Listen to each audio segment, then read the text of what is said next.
জীবনের সব সুন্দর মুহূর্ত বড় কিছু নয়, ছোট ছোট স্মৃতিগুলোই একদম সবচেয়ে বেশি মনে থাকে।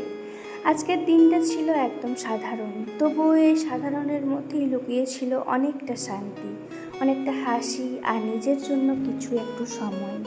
ক্যামেরায় বন্দি করে রাখলাম কিছু ছোট্ট মুহূর্ত, যেন কয়েক বছর পরে ফিরে তাকালে আবারও এই অনুভূতিগুলোকে ছুঁয়ে দেখাতে পারি।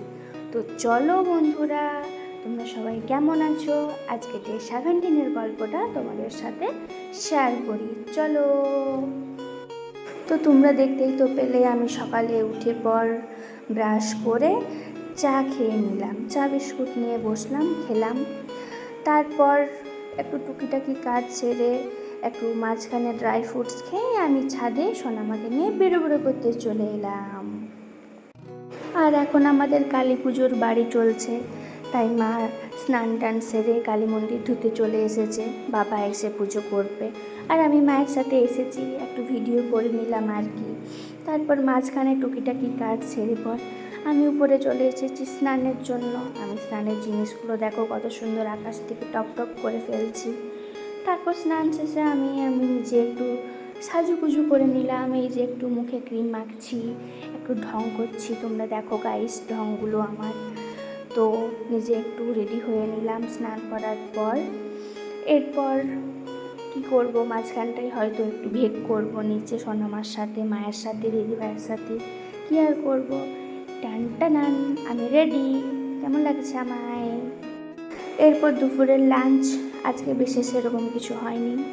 তারপর সন্ধ্যাবেলায় চা মুড়ি নিয়ে বসেছি। আর এদিকে তো মা বলছে ছবি তুলছি, মনে করছে পোজ দিচ্ছে, কিন্তু আমি তো ছবি তুলছি না, আমি তো তার ফাঁকে ভিডিও করে নিয়েছি। সেটা মা বুঝতে পেরে গেছে আর লজ্জা পেয়ে গেছে। কেমন গাইস, মা লজ্জা পাচ্ছে, কিছু বলতে পারছে না, তাকিয়েই আছে, যেমন মনে হচ্ছে এখন খেয়ে নেবে। कौन है ये लोग? कहां से आते हैं? তারপর আমাকে সোনামা বলছে, কাম্মা তোমার মিনি ব্লগে কি আমাকে নেবে? আর ও বললো আমি তো নেবো না, এটা হতেই পারে না, তাই ওকেও নিয়ে নিলাম। তারপর আমাদের আজকে রাত্রের মেনু চপ করছে মা। এটা কিসের চপ বলো তো? আলুর চপ না, কিন্তু মায়ের হাতের স্পেশাল ছানার চপ। তোমরা কি কেউ ছানার চপ খেয়েছো? তো কমেন্টে জানিও কেমন লাগে খেতে। আমিও খাবো, দেখা যাক কেমন লাগে। এই যে মা রাত্রের জন্য ছানার চপ করছে, এটা হয়ে গেছে কমপ্লিট, দেখো। তো রাত্রের খাবার খাওয়ার পর এরপরে উপরে চলে এসেছি আমার রুমে।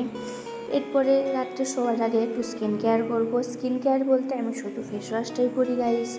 তো আমি জয়ের ফেস ওয়াশটা ইউজ করি না, যদিও এখন বাধ্যতামূলক করতে হচ্ছে। আমি যে ফেস ওয়াশটা ইউজ করি সেটা এখনও আসেনি। তো নেক্সট ভিডিওয়ে তোমাদের দেখাবো আমি কি ফেস ওয়াশ ইউজ করি। আপাতত এখন ফেস ওয়াশ করে রেডি করে চুল বেঁধে চলে এসেছি আমি। তো আজকের মতো এখানেই সমাপ্ত করলাম আমার ব্লগ। কেমন হয়েছে না হয়েছে তোমরা জানিও। চলো tata, good night, love you.